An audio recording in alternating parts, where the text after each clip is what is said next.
Shut up and sit down.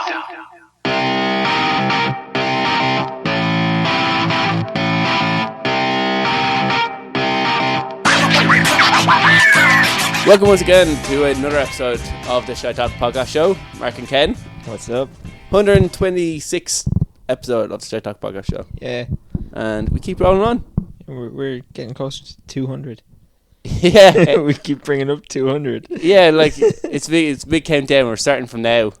We're not even going to like 250, which is halfway to 500. No, just 200. 200 we wouldn't even be like 250 is further away from 200. Never do maths on air. Never do maths on air. You meant 150. Yeah. That too. That's halfway to 300. Is it? Who knows? What do it look like? A calculator? Any crack with you for the last week? No, not really. Nothing new? Not a thing. It's all kind of shite. Yeah. All kind of shit. Yeah. The Conor McGregor fight. He's back. Yeah, did you stay up? No. I did. Yeah? No, I stayed up. Like I was going to watch the whole card anyway, so I said stay up. I only stay up for Conor McGregor fights because... And he's the only one you bitch him on about. Yeah, the only reason I stay up is because... You're a super fan. It's the only time that you will go on Facebook and have like the fight ruined. Yeah. To be honest with you... Like usually I'll watch fuck staying up till 6 o'clock in the morning. Usually I will watch like a UFC fight on the Sunday. Were you working that Sunday? No, I was off anyway. Like so. All right. Well, normally I do is I just stay in bed and get up early and just don't touch my phone, don't touch anything, and just watch it from my laptop. Yeah. Now, it had been ruined before because coming up to the main event, and I remember, I think it was, I don't know if it was Chad Mendes, I think it might be Jose Aldo was fighting. And it's coming up to the main event, and I started going down and got a bit of food, my breakfast, and just bring it up to my room and watch the main event. And of course, there's two people down in my house, and everyone's around the kitchen. And of course, somebody had to pipe up and obviously it on Facebook and ruin the fucking fight for me. Yeah. And I wasn't too happy. I was like, well, thank you for you fucking cunt. Yeah. What do you think I was doing in my bedroom? We don't ask that question. We just don't ask that question, Mark. Well, I was watching fights. We've seen the socks. Anyway, moving on.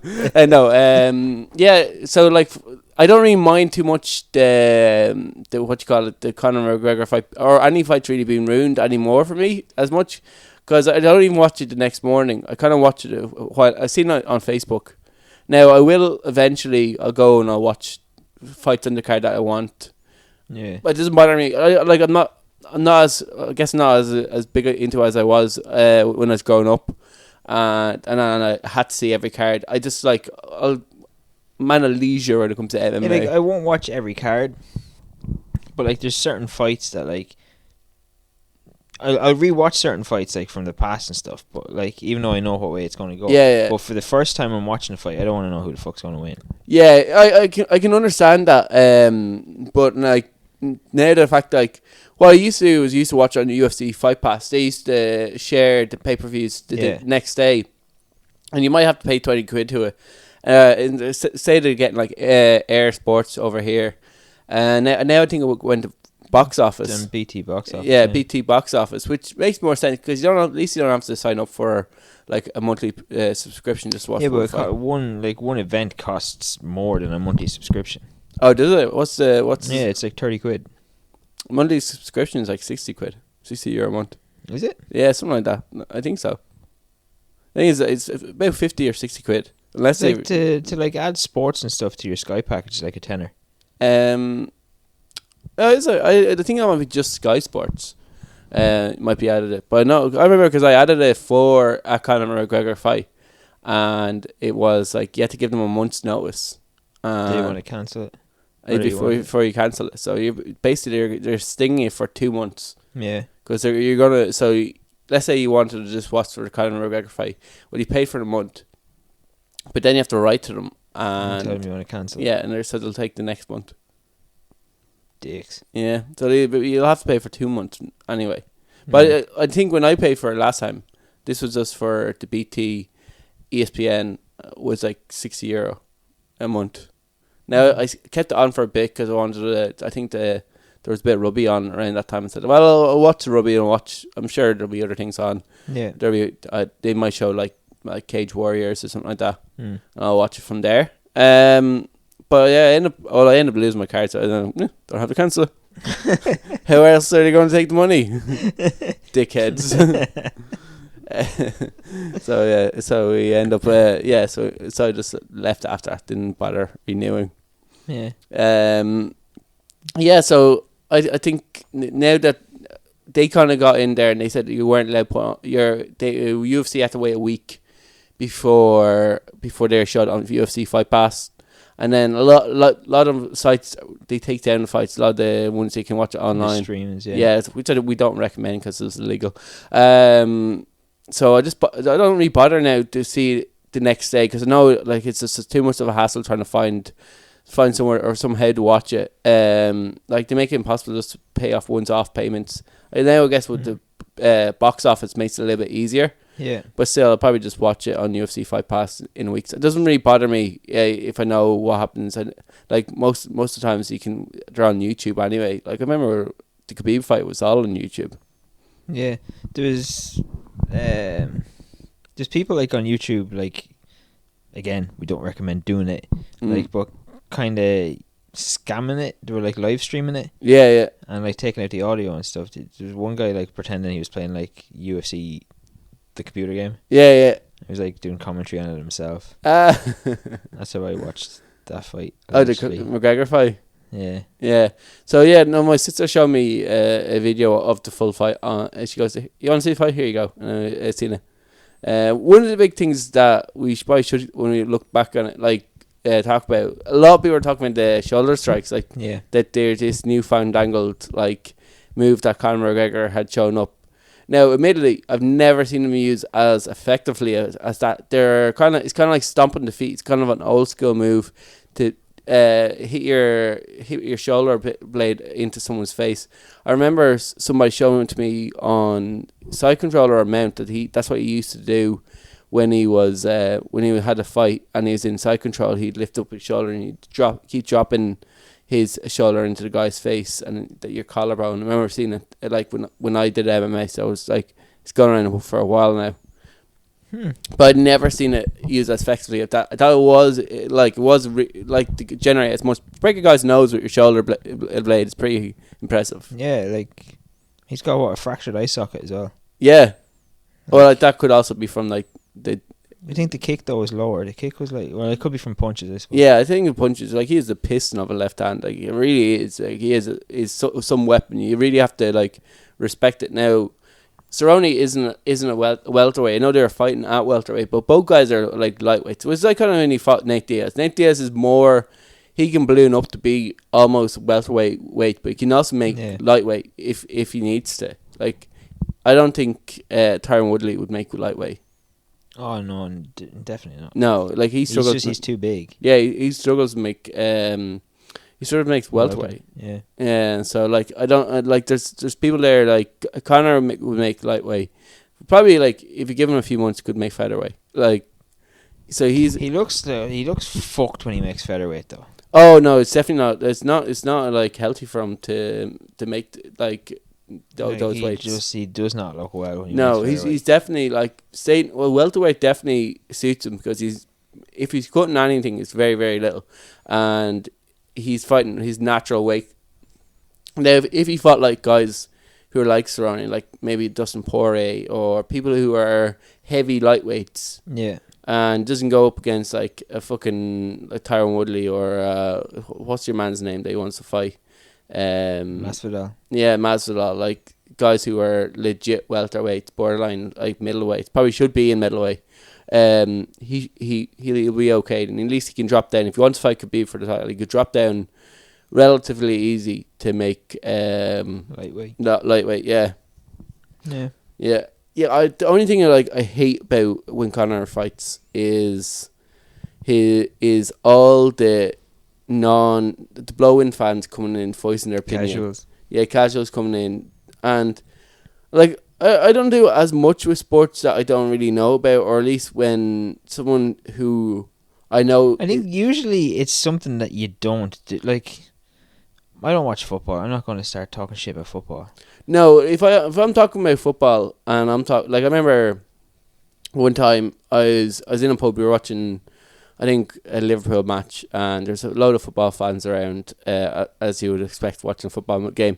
And one thing I don't understand about football is crossing in from the box. It's where you run the ball parallel to the box, the penalty box, and you cross in the ball and hope somebody gets ahead to it to score a goal. Because the amount of times I see it, like, has very rarely ever produced a goal. And see, this is as like an outsider looking in, it seems very, very low percentage of a tactic to use, or at least to use as often as it is in football. And I remember just talking to football fans, and then one turned around and said to me, well, it was the most successful, that was the most successful tactic the United used scored the most amount of goals. And I was like, oh, right. Well, these guys said, if you have enough players, the right sort of players, and right tactics, when you send people into the box, it can be successful. And I was like, all right, fair enough. He knows more than me, but like that's where I come from. As soon as someone that I know, if someone knows more about the sport, I go, oh, okay, I'm wrong. But I don't know, something about fighting or fight sports. People think they're an expert in it themselves. Yeah. People think they know how to handle themselves in a fight. I think it's because like lads grow up fighting each other. Yeah. I think that's what it is. So everybody's like, sure, I used to fight lads when I was in school. Yeah, but you didn't really fight lads. You just like went in and swung your arms around like a fucking pillock. He's both did a very, very bad form of boxing, more than likely. Like a maybe really, somebody really shit form of boxing. Yeah, exactly. Like, and you don't know what you're talking about when you talk about, like, it's a complete sport. I remember, like, someone even said to me, I don't know if it's even a sport, when they're talking about, because they said something about like them just beating the heads off of each other, like punching them on the ground. It's like, it's the most purest sport if you think about it. Yeah, it is kind of the most pure form of fighting. Well, it's the most pure form of sport. So like, if you think about like a soccer match, what are the teams trying to do to each other? Trying to beat each other. The word beat comes like physical beat, like physically. But what you're doing, instead of using violence, you're using a weird form of kicking the ball into the net, and that's how you win. That's how you show your dominance, as opposed to fighting it out, where that's how a fighter proves his dominance over another person, is beating them up or doing it successfully using martial arts techniques to get make sure that all three judges know that like he was the more dominant fighter.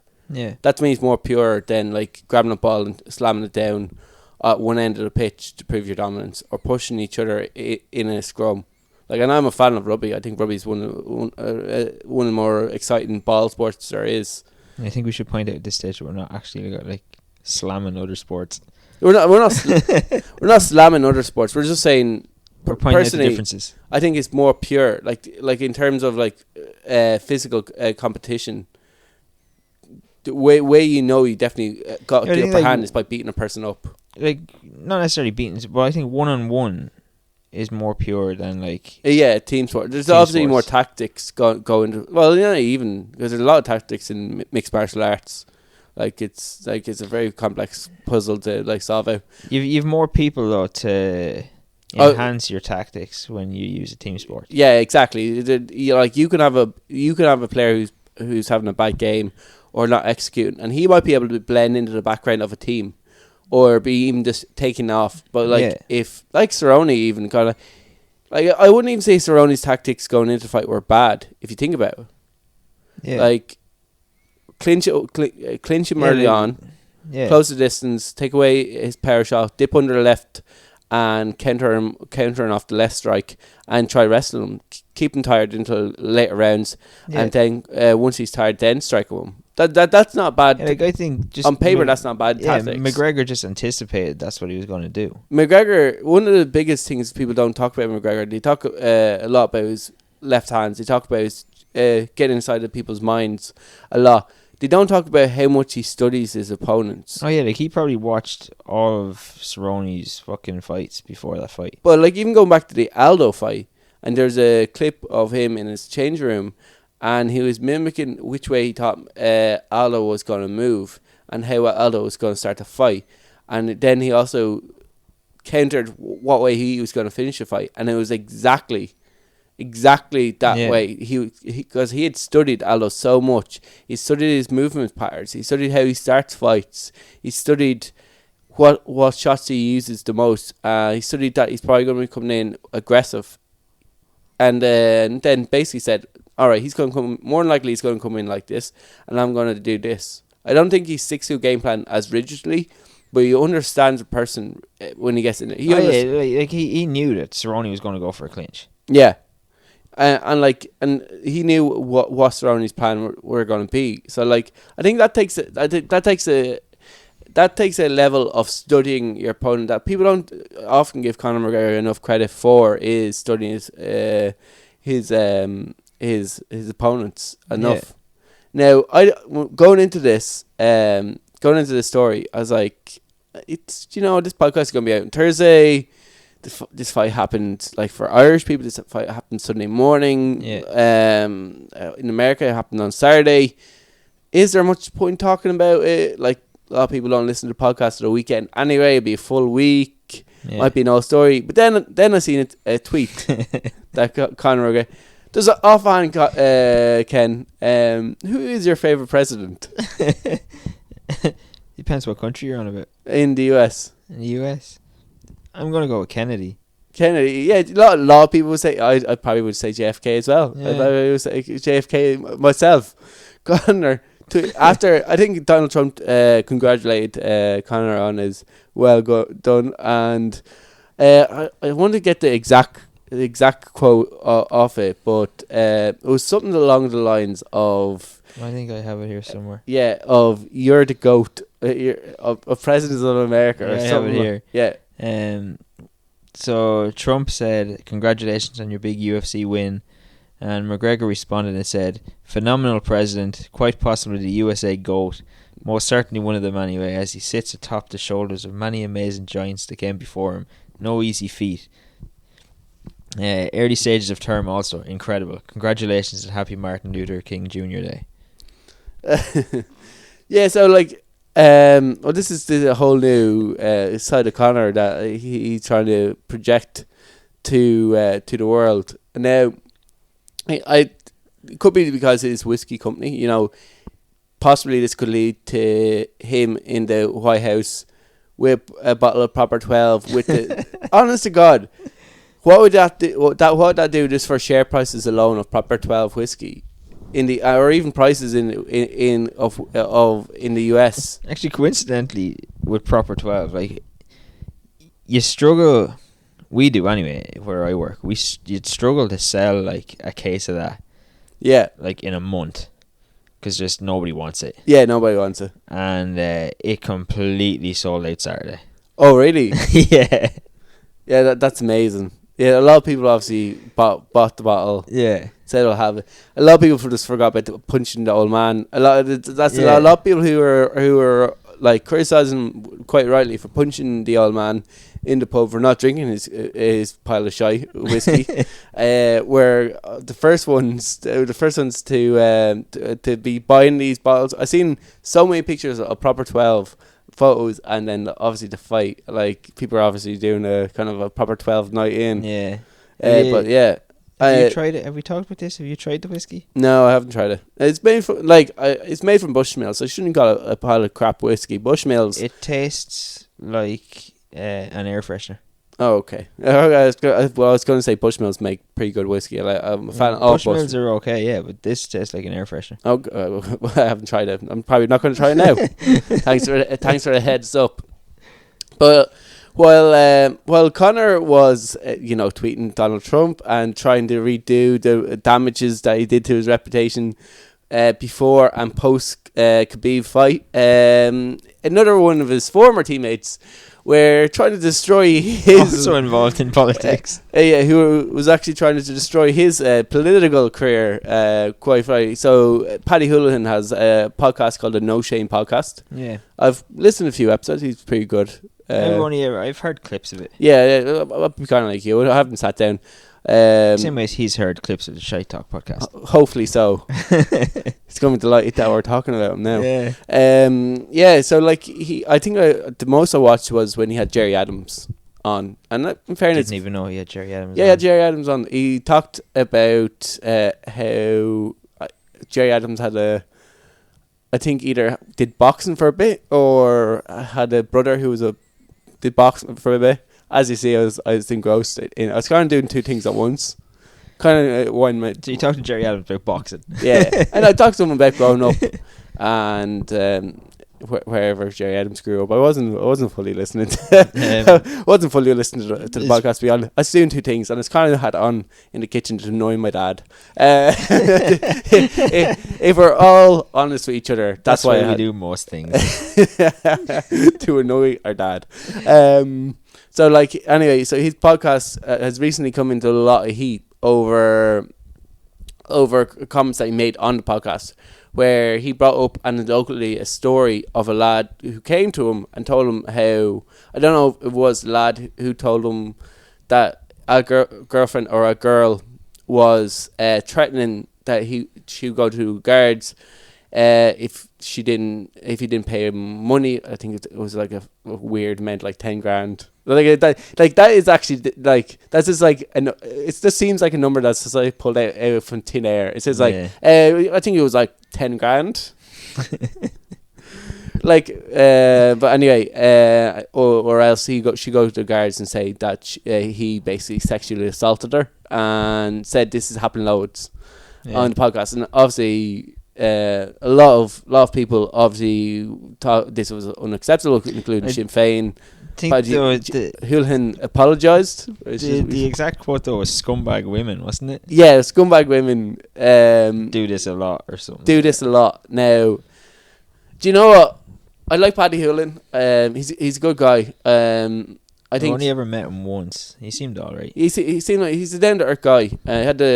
For years he was like one of the number one bantamweight in Europe, and before he signed the UFC and went to flyweight. Had a pretty good UFC mixed martial arts career, and it's kind of only known for his flash in the pan that his stint in the UFC, but outside UFC, especially Cage Warriors, stuff that he done in Europe. Like he's one of the trailblazers in mixed martial arts. And do you know what? Just listen to the audio of that. Listen to what I can kind of sympathize with Paddy Holohan. Now maybe this is me trying to find the good in what he said. I don't know, but like I can kind of sympathize because you know what, Paddy, sometimes he says stuff on a podcast, and how you meant to come out and how it actually comes out and you listen back to it can be very, very different. Like, happens every week. It happens to me. I'm pretty sure you've had that experience. How you have this image of something you're going to say in your head, and then you say it, and it's said. And I'm pretty sure he probably doesn't edit his own podcast. I'm pretty sure he has a guy. Like, I haven't heard the audio. I don't know. Maybe it's taken out of context. No. Do you know if you were to listen to the whole podcast? No. Way he said it does sound like he says loads, right? And maybe he doesn't have the biggest vocabulary and isn't able to express what he actually means, but he said loads. And be honest with you, I don't think it's loads. I don't think it's loads. I don't think it's nothing either. I think that there probably is a case. If you look hard enough, there probably is a case where in order to get leverage, a woman used a sexual assault claim to get leverage for money. I'm pretty sure there's probably a case somewhere out there that has happened, but I don't think it's loads. And he said loads. You know what I mean? Like, probably more than likely happens with celebrities more than like random nobodies. Yeah, like in order, especially if it's 10 grand. Yeah, like 10 grand is a big amount to like. Oh, here, Mark. You have to give me 10 grand. Yeah, you have to make, like, if I threaten Ken that, like, I am going to the guards unless he gives me a million quid, Ken's like, well, I'm going to prison because guess what, I don't have a million quid. Like, if you're soliciting money off a person, you have to make sure first of all they have that amount or are able to get that amount in order for you to bribe them. But like, and like, women do use leverage over men, but it isn't always sexual assault. More than likely, what it is to do is more than likely it's usually over like kids. It usually comes from like the stories that I hear more than a woman like threatening to go to the guards over sexual assault unless I've never heard that. I've heard plenty of times of like women refusing fathers to see their kids if they don't like do whatever, pay maintenance, pay maintenance. You probably should be paying maintenance, or like or cover certain like ridiculous things like sending a kid to childcare when they're not actually sending their kid to childcare and stupid things like that. Anecdotally, that you'd hear throughout the years of different people who are separated from their kids. You never hear of like stories of a woman threatening to go to the guards over, first of all, because it's especially if you're in a relationship with a person, it's very hard to prove that you're sexually assaulted it's more so harder on the woman's side than it is on the man's side to prove he's innocent. Remember that man goes into that trial innocent until he's proven guilty.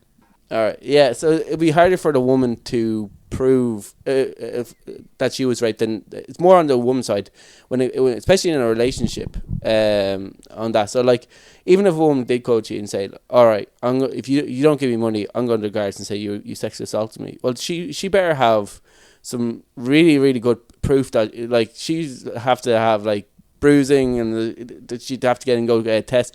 You go through like, in order for like a sexual assault to be proved, you go through a traumatic like examination for, like, no one would put on that themselves. Now like I said, there probably is a case where a woman has done that. We probably could look in history. Yeah, there probably is. Yeah, but I don't think it's loads, and he said loads. A lot of the time though, like, just getting accused of that is enough to like fuck your life. Yeah, well, yeah, but I think if it comes out and your employer, like, even if it comes out that you're innocent, there's still a question mark. Yeah, there is still a question mark, and there has been people who've been accused of sexual assault and been proven innocent, and has still fucked their careers. But like, I don't think it's loads. You know, like, I think maybe didn't mean loads the way what was picked up. Maybe I think calling scumbag women. Well, I think women who do not exaggerate or even false flag, fabricate or make up like something as serious as sexual assault. So that there is this weird stigma with some people thinking that like that women are constantly accusing men of rape when they didn't get raped. Like, there seems to be some two weird kind of parallels when it comes to a rape topic. There seems to be a parallel where just believe the woman no matter what, or just believe that she wasn't raped no matter what. And it's just like, it's to be on either of those sides. You're like, it just makes no sense, because you're not actually looking at a case in the independently on the facts. You're basically just made your mind up as it goes on. So like Paddy Holohan, like, he says words like loads and he calls them like scumbag women. I think his word choices could have been better. He could have probably described it in a better way. But once you say it, and especially when you're a political figure, like, I think it's kind of really foolish, like, knowing that he's in politics with like the third largest party in Ireland, for him to then go and just start talking about the topic and thinking about, like, and use those words. It wasn't smartest way to do it. Now, maybe in what way he wanted to say it was that there are women out there that are using this, but like, I really don't think it's that many at the point where he like, it's worth bringing up. Maybe it happened to the person that obviously told him that story, but I don't know. Maybe he, like, because like he's very well known in the country, like, because he is who he is, and like, obviously he's friends with like McGregor and stuff, and he has access to a lot more famous people. Like, maybe he has been, I don't know, around more people that this has happened to. Yeah, well, because like we said, like it probably is more than likely going to happen to somebody who's famous rather than somebody who's definitely like the working in your local stereotypical petrol station. Yeah, it's a stereotypical. Like you said, you have to have the money in order to ride Yeah, person. like the guy in the petrol station is going to get blackmailed for like. Yeah, it's like, well, I guess I'm going to prison. Yeah, give us €1,000. Yeah, well, I don't have €1,000. Yeah, so like more like it could happen to more celebrities. But like, I think the way he phrased it, the way he was talking about it, made it seem like that this is an epidemic, and it just gave people who are on the like the left or have a feminist bias to jump all over this, and you've given fuel. Especially we're coming into election cycles. He's in the third largest party. Yeah, in the country. It's really bad timing. It's really bad timing. And I remember listening to one journalist and said, "We are combing through the no filter podcast with a fine tooth comb." So like now you'll have the thing of every bit of audio. There's gonna be people listening to every single episode of his podcast ever made, looking for stuff. Looking stuff. So the stuff could have happened maybe 2-3 years ago that he put up. Because he said other stuff as well on that podcast. Yeah, like I say, you do say like when you're on a podcast, and you're just chatting around, you say stuff, and maybe it didn't come out the way you wanted it to come out, but like. Then 2 years go past, and then there's some journalist trying to make a name for themselves, bringing it up while they're on a campaign rally, and like as if it happened yesterday. Yeah. So like now he's in the situation where he's gonna have that. He's gonna have a mob after him, basically, trying to find dirt on him. And it's like it could have been so more well thought about. You think like whoever edited his podcast might have said to him like, but then I guess he like. His podcast, he probably talks to. He doesn't give a fuck. It's what he believes, what he says. So he doesn't want to be edited. That's how I imagine he probably takes his cues from his podcast. Yeah, maybe. Yeah. So we move on to Ozzy Osbourne having Parkinson's. This is going well. Yeah, this is going well. Do you know, we were talking, we were like, oh, I kind of got a partial story about Conor McGregor, and there's a Paddy Holohan thing. Yeah, we got two partial stories here. Yeah, fully blown, like, definitely did, like, probably 15 minutes, half an hour chatting about Paddy Holohan. There you go. So, halfway through a podcast, just talking about Paddy Holohan. So, yeah, obviously sad news to hear about Ozzy Osbourne having Parkinson's. He was supposed to go on tour last January. Yeah. He's supposed to start off in Dublin and go on a world tour. And it got cancelled because he fell. And do you remember, like, 2003, he nearly killed himself on the quad thing, yeah. So when he fell, he dislodged all his pins that he had put in at that time, and he got a staph infection, and he got pneumonia, and they had to keep him in. So the tour got postponed until... It was supposed to be in January. It got postponed until fucking May or something. And then they were like, nah, you can't go out in May. So it got postponed until November this year. November 2020. So I have now had these tickets for a year and a half. So, yeah, Ken, mega fan. So he kept pushing it off. And then he's like, the doctor said I can't tour when it's cold and all this stuff because I had pneumonia. But he went on Good Morning America yesterday. Yeah. And he admitted that in February when he fell and they dislodged the things and all the tests they did on him, they came back and they said he has Parkinson's. But apparently it's a milder form of Parkinson's. It's called Parkin 2. So like it doesn't come with dementia or anything. He has the shakes and he has days where he can't walk and stuff like that. What age is he? He's about like 93. 70. Oh my god. Yeah. He's like Ric Flair. He's had this awful life. But they've now exhausted like all medical things they can do in America. Like they've come to the conclusion that this is in using medicine available in America. This is as good as he's going to get. So they were saying on Good Morning America, like Kelly was saying, he has a day where he's good. He might have another day where he's good. He'll have a third day where he's good. And he has a day where he can't fucking walk. Yeah. And then the next day, he's back, he's up, and he's going for runs and stuff again. So they're actually going to Switzerland for 6 months. There's some doctor in Switzerland that... hopefully in the summer.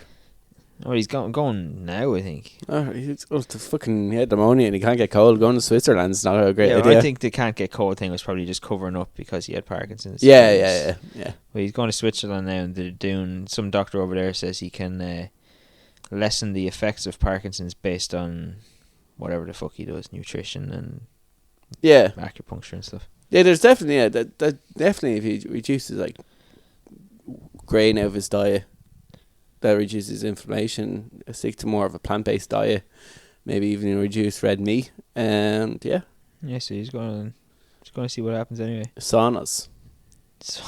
Yeah, you ever listen to your own Dr. Anna Patrick? She's like big into saunas, and they even linked like Alzheimer's to a former Alzheimer's to taking I think it's like a half an hour sauna, but doing saunas every day, and then there's like this soap.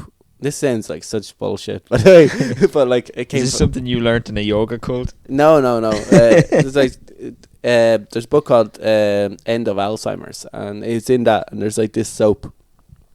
So when you're in the sauna, it pushes out all these toxins. Once again, it seems anytime you hear toxins, generally it's like you go, yeah, sure, okay, there, okay, Mark, go back to sleep. Here's your cold. It pushes, exactly. Pushes out all these toxins, and then you use the soap to wash, the special soap that will clear out of your skin.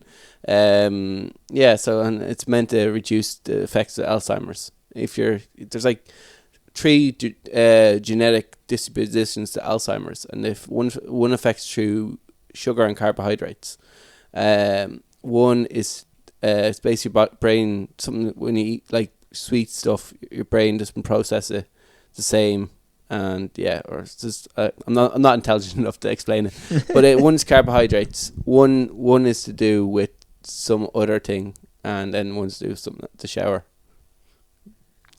Interesting. It's interesting enough. Anyway, listen to Dr. Ron and Patrick's for that one. You get a far more qualified person. We're having a very serious podcast today. Today's gone very serious podcast. Like the essay was a bit crack. We're talking about Parkinson's. Have you seen or heard the song that he did with Elton John? Ordinary Man, yeah. Yeah, Ordinary Man. What do you make of Ordinary Man? I only caught a bit of it. Yeah, it's pretty cool. It's fucking amazing. Like people like him and Elton John are really good friends. Yeah, well, he got the drummer from Red Hot Chili Peppers. Yeah, Elton John Slash. Yeah, and Andrew Watt. Yeah, not many people know who Andrew Watt is. Andrew Watt is the guy. He plays guitar for Post Malone. He produces Post Malone's albums, and he used to be a guitarist and boyfriend of Rhea Ora.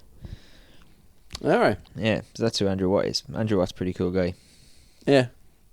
Shout out Andrew Watt. His new music's pretty good. Yeah, does he sing his own music? Can I be very, very controversial here? Ozzy, or is there a bit of like audio backing? There's definitely like audio magicry going on, but it is his voice. Yeah. I know it's his voice, but like he's 70, so they probably do auto tune it. Yeah, it's because I've seen him play, and like obviously there's definitely some form of audio enhancement going there. Whether he's actually physically singing or just miming, I didn't know. I kind of don't know if it was a well-known thing. I think it's like there's some sort of like audio trickery. Yeah, like I think he does actually perform, but there's some trickery going on. Yeah, well, he is like 70. I don't know why he needs to still go on tour. He actually got really emotional on Good Morning America about it. Like he says that's what he used to replace doing drugs with. Oh, it's going on tour. Yeah, like this is the longest he's been at home for like 14 months. It's the longest he's ever not toured. Jesus. Yeah, like since 1968, that's the longest he's spent at home. I imagine being on tour would be the harder part of the music thing. I think like maybe when you're younger and you're... You see, he was lucky enough though. He's always in a position where he got to bring his family with him. Yeah, that's right. Yeah, but even like just he did the first few years in Black lag. Sabbath, like until 1979 when he was in Black Sabbath, he would have been on his own. Yeah, so that was with his first marriage, and he didn't really give a shit about that family. Yeah, and then when he met Sharon and he had kids with Sharon, like she was his manager, so they all like took tour buses together. They got a a tutor for the kids. The kids were educated on tour buses. Like, Yeah, that's pretty he cool. always kept his family with him, so it was never really. They were never separated. Yeah, I guess. Yeah, I'd imagine just and I guess when you're a band like Black Sabbath, like or just Ozzy Osbourne in general, like you can tour around the US pretty much 365. You don't really have to go to Europe as much. Yeah. Maybe go to Europe and then take a bit of a break or tour very slowly. But I imagine the hardest part of being in a band is constant like jet lag and traveling to like really far away countries very short time spans. But I suppose you probably get used to it. Yeah, Like, that's why they usually have gaps. Like, they'll have a gap, so they'll go and they'll play say like America. So you'll go and you play America. You'll play like I can't remember what the time difference between the East and the West Coast is. But if the time difference is too big, like you'll go and you'll tour America, then you'll fly to Japan. But you'll be in Japan for like a week before your first gig. yeah. So you adjust the time difference, and then you play. Then you fly to Europe. You have a week. Then you I guess that makes it a little bit easier. But yeah, I thought it sucks to hear about Ozzy Osbourne. Yeah, one more straight. This isn't a really new story, but it's something that we were talking about in training, and I said, "Stop right now. We'll save it for the podcast." So so we've gone from like serious podcast now to total ridiculousness. yeah, ridiculous. When a story starts, we were talking about this in training. It's fucking nonsense. Yeah, exactly. And I said, stop talking right now. We'll save it for the podcast. So if you're new to this, basically how the show goes. Sometimes we're serious and we talk about sensitive topics. Sometimes we talk about a sex drill. So, and you know what? You've probably been advertised. If you're anyway into sport, you might have even bought one of these sex drills. You've probably been advertised quite heavily with this, because I've popped up on my news feeds. I know a person who drill those. Basically drill those. That's how they started out life. And we have a friend who we train with, who worked in a sex shop, and do we? Yes, Gus worked in a sex shop. Yeah. Well, he doesn't care about that. Kind of surprises me. Everyone we train with. Yeah, that surprises me. Does that surprise you that much though? Yeah, if anybody worked in a sex shop, it's definitely going to be our top 5 list of people who we train with who would work in a sex shop. Can we say it? They will put out that this is only alleged. Allegedly, and we're just taking piss. This is very anecdotal. Yeah, we can say it. If we're taking piss, we can say it. If you said to me like somebody that we train with works in a 5 sex people, shop, the most 5 likely people. 5 people. Yeah. Flash, flash, and flash. Yeah, Flash. I was going to say Spencer. Spencer. Yeah. By the way, the trench coat. A large number of our audience. I know Spencer was on our podcast before. You'd have to root for him. So is Flash. Yeah. So, like we're right now, this is only interesting to people who know who these people are. Yeah. So yeah. So maybe not go through the top 5 people. But yeah, we have a person who we train with who worked in a sex shop and said they couldn't sell this sex drill. Like it basically had a dildo on a drill bit. It does pivot it up and down.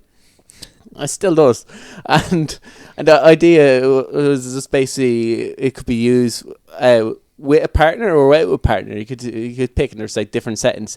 But he couldn't, like when he worked in a sex shop, he said he couldn't sell these things for love of money. Like they were a non-flyer as a sex toy. And somebody had the ingenious idea of like taking the dildo off it.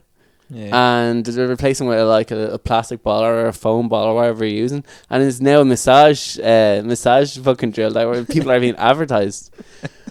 But like, here's the thing: like, there's a brand, I can't think of their name, but like I remember a few years ago, they were €500. They were selling this fucking former sex toy as like now they're like €60. €60 like on like fucking, I think Wish are selling them for fucking 60 quid. Jesus. Yeah, for maybe not the same brand, but like basically it's just a pivoting ball that massages your leg. Like, is it the same company that were making it as a sex toy or making it as a massager? No, well, I wouldn't say Or did so. But somebody buy maybe someone someone had this exact same idea, but as for a massage. Someone said, "Oh, if I can get this thing that pivot up and down, and I put a ball and put these contraptions on Then it." it took that one sex shop worker to go, haha, I've seen this before. Yeah, I've seen this one. This is clearly a sex toy. That you probably used a lot of the instruments because it's not only like a little ball. You can get this like 2-prong. It kind of looks like 2 fingers, like almost pinching. That's meant to do the back of your neck. That could be used as a sex toy part. You could probably use the sex toy as a massager. Just put the dildo on the bottom of your foot. Like that dick would get into a lot of like kind of small little muscle areas. You could just Small little muscle areas. Yeah, like there's in between your toes. Like you definitely use the sex. Now we're getting into all Mark's weird fetishes. I love a good toe massage. Oh Jesus. But yeah, it's really interesting that like everyone being like heavily advertised with this massage thing. But like a few years ago, it was just like it had a dildo on top of it. That's brilliant. Yeah, you could probably like change. There's probably a one that's that you can actually take off the massage thing and stick a dildo on. Still, yeah, a multi-purposing drill bit. Yeah, but like if you could remove it, then you could obviously. Yeah, exactly. They're interchangeable then. Yeah, and you can just have a boat. There's money to be made there. Yeah, exactly. So all those like it was wasted sex toys in like they probably I'm sure I wouldn't be surprised if like a former worker of a sex shop seen it. Like I'm very sure like the guy who had the patent or for the dildo was kind of like, oh, let's just take all these unused ones and yeah, like that's why like I wonder if it was the same company. Yeah, you wonder so. Or did they sell the patent? Possibly Did your man be like, oh, this thing's not making any fucking money. All of it was a drill bit. Like so, like surely if the people who make drills, Black and Decker, the people who make the people, would, obviously the mechanism for the drill bit would obviously be widely used. So I don't know even if like because a jigsaw thing that like cuts would use the same pivoting thing, just that you have a saw at the end of it. You could use it. You could actually be very multi-purpose. You have your drill bit, your saw, your dildo, your massage. Just don't get them mixed up. Yeah, just word of advice, dude. Just like have them clearly labelled and like not in the same room. Don't want to be sticking a drill bit where it shouldn't go. Or a saw. Or worst of all, don't be sticking a saw where it shouldn't go. So we should. So the next story that we are to talk about, according to the line, is the Debs, or at least a study that was done. Now, I don't have the article, didn't read it, but I just seen it on the radio, heard it on the radio. But it's kind of going around, and I think where Debs were held, they looked at all the money that was used that night, and they looked for like what was on the notes. Every single note had cocaine on it.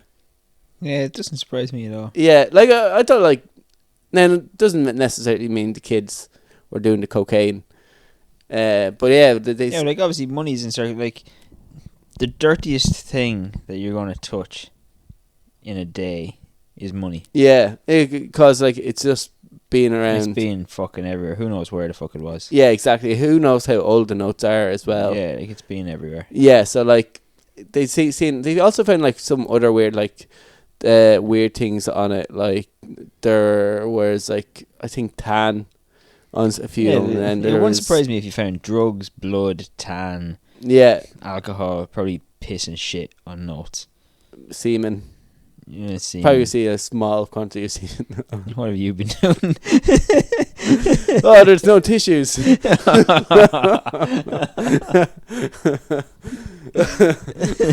Oh, posh wank. Only with 50s. Yeah, I don't know if that's what a posh wank is. I'm pretty sure it isn't. No, I don't think so. I don't know what posh wank. We won't get into that. Expensive wank. Do you actually not know? What? No, enlighten me. You just wank with a condom on. All right. That's a posh wank. All right. I never would have guessed that. No. Doesn't seem that I don't know posh. why. I don't know why it's called posh wank. Surely cleaning up with like a 50. No, that's posh. That's luxury. Right there. But yeah, so like there's now this like people are panicking over saying all of our kids are doing cocaine, which in fairness, the parents who are listening out there who have 20-year-olds, they probably are. Yeah, They probably are. We were talking about this a little bit off air. Like you're kind of considered not really weird, but like it's considered like you're in the minority if you're one of those people that aren't or haven't done cocaine. Yeah, now I'm going to do like something that like this is a sign that you're getting older. You'll keep referring to when I was younger. If I remember seeing people doing like when you're at a house where you see the odd person doing weed, and that was coming normal, but still it was kind of you see it like, every now and Jesus. Ooh, weed. They're doing drugs. But it would be like that. It would be like, oh, they're doing drugs. But like it was. But if you heard anybody doing cocaine, you're like, oh my god, they are absolute knackers. They're going to be on the street in 5 years' time. They're probably going to be dead. They're probably in a gang. They're probably in a drug. But it'd be seen as like only lower lives people would be doing like hard drugs. Like you wouldn't hear anybody doing mushrooms or anybody doing pills.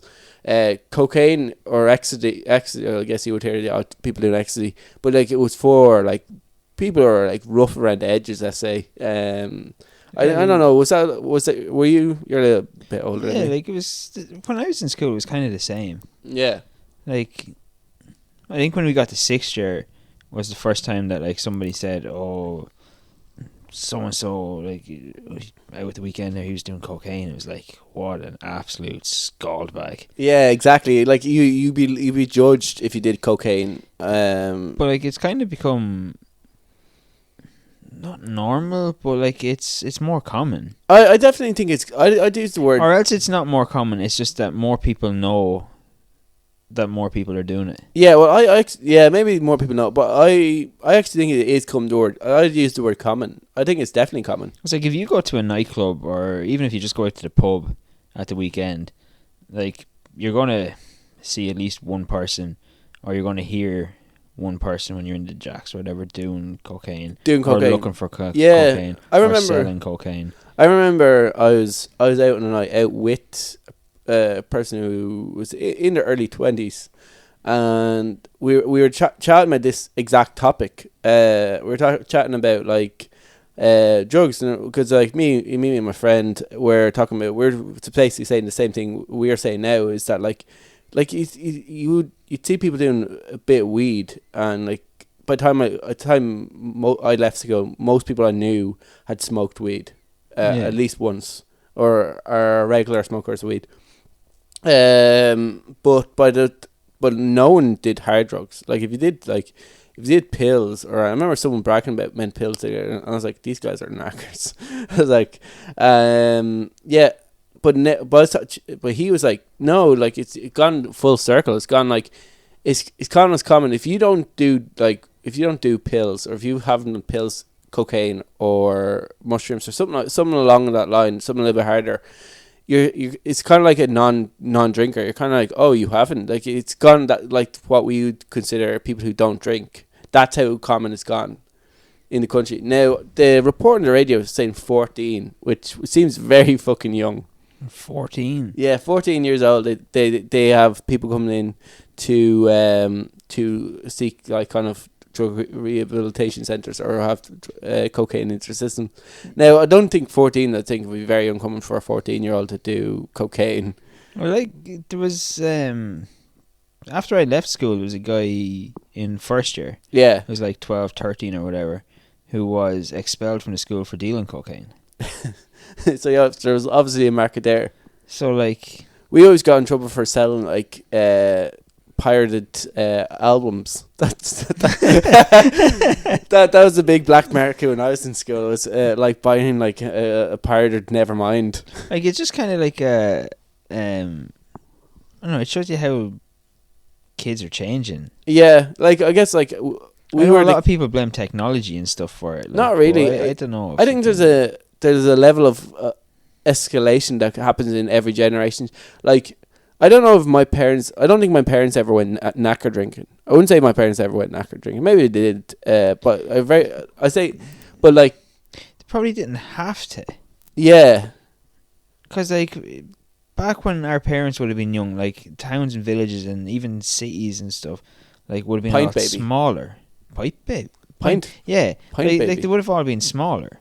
And, like, I definitely remember as a child being given, like, a quarter pint of Guinness or something. Yeah, no, I think everyone... And, like, in a pub, and, you know, nobody thought that was weird. Yeah, well, no...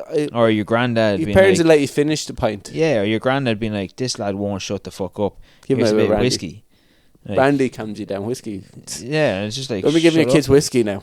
Brandy. Brandy is the way to go. Like, yeah, like, when our parents were younger, like, they probably... wouldn't have had it wouldn't have been as big of a deal to go to a pub and get served underage. Yeah, maybe not, but like, yeah, I think because like there would have been sure, that's just fucking Johnny's young lad. Sure, he's grand. We know him. He's fine. Yeah, exactly. Well, I think it would be even same worse. Buying cigarettes, you know, like.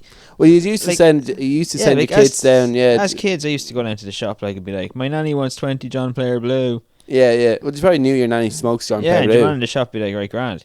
Yeah. But like, I know one of my friends went down to the shop and like got cigarettes for his mother. Yeah. And then his mother went down like an hour later to get cigarettes, and the shopkeeper was like, your son was just here like 20 minutes ago to get you cigarettes. And she's like, no, didn't send him down. Oh my god! Like he was smoking. Like yeah. Thanks for ruining the story, Ken. You know, like, I think there's some slow person out there that hadn't put two and two together. Well, I thought I was talking to him. You know, like yeah. But like now that wouldn't happen. Like if a kid comes in and looks for cigarettes now, you're like, go away. Yeah, no. You even said, "Oh, my mom wants 20." Even if a kid comes in now and uses, I used to use my dad's credit card as a kid. Yeah. If a kid comes in now and is trying to use their parents' card, it's like, no. No, you stole your parents' card and you're trying to buy cigarettes underage. I'm not selling you this. Well, like, what happened was like they used to send under cover guards or shop people to check to make that were underage. They used to get. They do that in shops. Like shops will send people in underage. They tell you that they'll send guards, but I don't. It would technically it would be entrapment. Yeah. Like you're sending in an underage person to knowingly break the law in order to get somebody else to break the law. Like that's entrapment. Yeah, that's entrapment. Like I've never heard of like in 14 years working. Shopkeeper again. Pull out. I've never heard of the guards sending somebody in. Yeah, maybe like not the guards. The shop franchise or whatever that you work for. Yeah. They do it like quite regularly. But the guards themselves, no. I have never heard of the guards doing it. The closest I got was there was a guy. The person was 18. There was a guy that we worked with. He was 18. His girlfriend was 18. She came into the shop and we kind of knew her. And the guy in the till was like, "Oh, are you so and so's girlfriend?" And she was like, "Yeah." So he didn't ask her for ID. And then the next person in the queue was like, "I'm a guard. Why didn't you ask her for ID?" And he's like, I know her boyfriend. She's like, she is 18. Yeah. Is that her 18th? Yeah. Yeah. That's the closest I've ever heard to a guard coming in and like doing an undercover sting. Yeah, that's the guard that's been an absolute knobhand. Yeah. Maybe he's right to question, make sure there isn't people selling kids hard liquor. But we're running quite short on time. We're nearly actually out of time on this episode. We wasted most of it on Paddy Holohan. I wonder if being serious. I'm being very, very, very serious. So, do you know what? I think we might leave. So we might leave a few stories over for next week's show, and they might be a week old, but I'm sure people won't mind. And we'll wrap it up here. Cool. Yeah. So make sure if you have any stories, make sure you send them in to us. You can send them in on all social media. So there's all over Twitter, Facebook, and Instagram has messaging features. So send us in there. Send it to the page or to us individually or whatever. Or shitetalk@gmail.com. If you just like sending an email, you haven't done it in a while, and you just like to trill that send button, do that as well. If you're sending complaints, remember to send them to RTE. Joe Duffy. Yeah. The only remaining live broadcaster they have. Is he? No, there's loads of them. Ryan Tuberty's there. Anyway, we've got ourselves in enough trouble now. Anyway, and make sure you subscribe and like wherever you're listening to this as well. We'll be back next week.